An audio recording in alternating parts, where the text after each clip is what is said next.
Okay, fellas, so this is going to be, I think, our last video, our last preseason video. It's going to be runners on first and third base with less than 2 outs.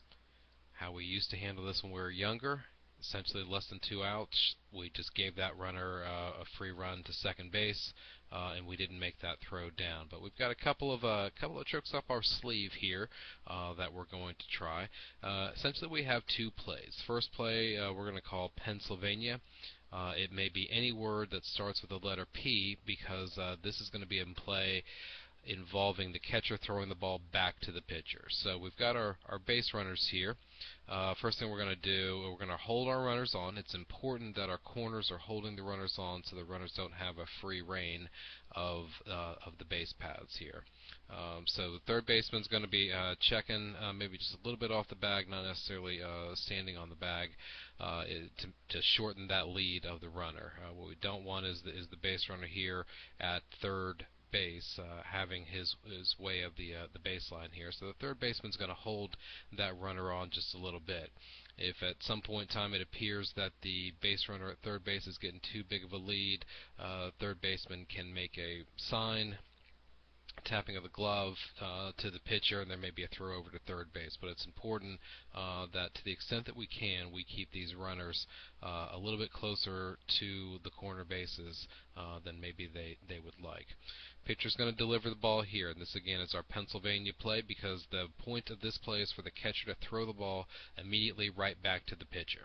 A couple of things are going to happen here. If this runner on third base breaks for home, then we've got a play here. What the pitcher is going to do in the event that the runner from third breaks home is that the pitcher is going to come over here with the baseball and come at the runner. So what we don't want you to do is to throw from the mound if you've got the runner hung up.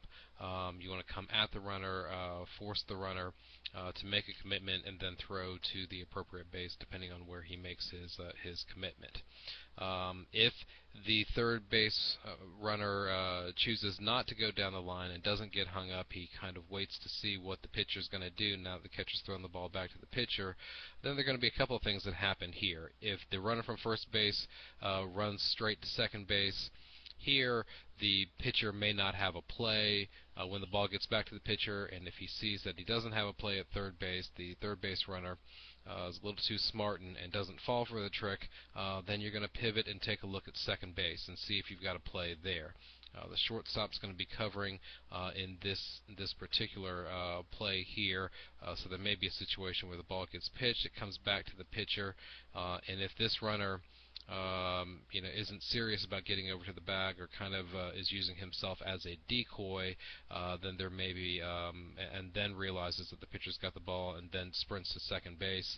We may have a play at second base here, and the pitcher, once he sees that this runner is going to go back to third base or isn't going to sprint for home, will make a throw to the shortstop to get the runner at second base.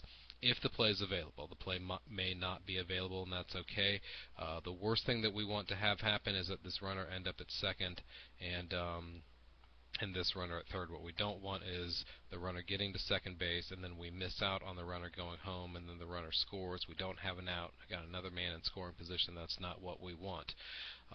One other scenario that can happen is that this first base runner here uses himself as a decoy and kind of stops in the middle, or at least slows down well in the middle, so you don't have a play quite at the plate or at the base, either at second base or at first base. In that scenario, the ball is pitched, the ball comes back to the pitcher immediately from the catcher. You look the runner from third back, and this is when your second baseman is going to come into the play. If this base runner is just straggling along, using himself as a decoy to get you to do something to allow this third base runner to score, you're going to throw the ball to the second baseman. The reason the pitcher is going to throw the ball to second base is that once he's looking at this base runner here coming from first, he's got his back to home plate.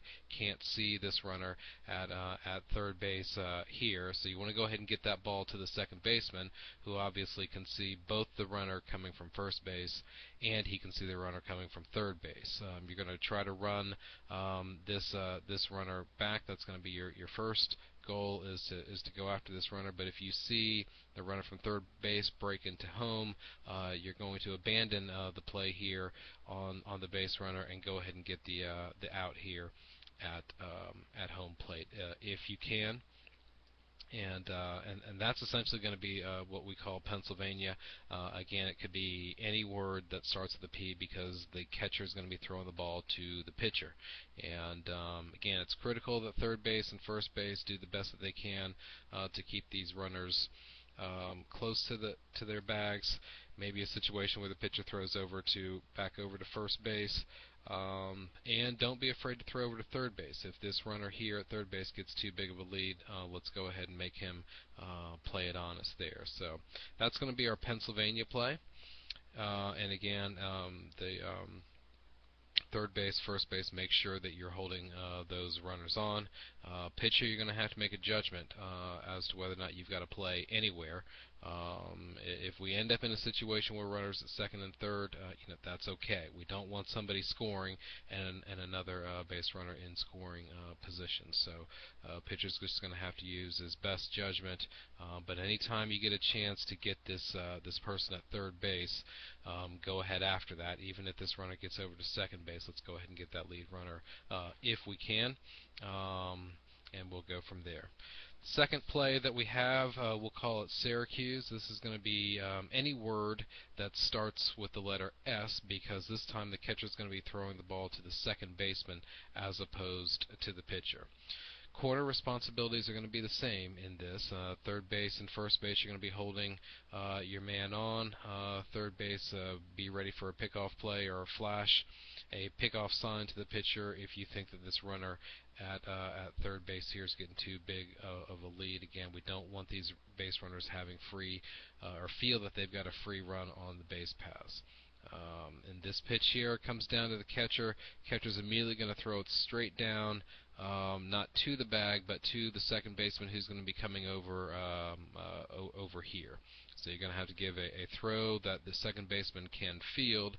The point of this throw is to make this runner here at third think that there's a throw down, and he may have been told by his third base coach that if they throw down to second base, then you're going to sprint for home. This play here is designed to take advantage of that aggressive play by having the second baseman cut the ball off. His sole focus is going to be on the runner coming from third base. So even no matter what this base runner does, whether he stops in the middle and waits to see what happens or his full sprint to second base, if the second baseman sees that that runner from third is coming off the bag and coming down, you'll have to decide how aggressive this runner is going. If it's clear that he's got a full sprint, then you're going to catch that ball here in the infield and throw it directly down to the catcher to make the play at the plate.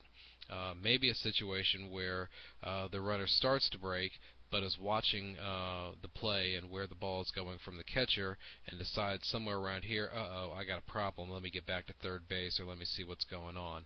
And that's going to be a situation where the second baseman is going to have to run the runner back. So that's our Syracuse play as well.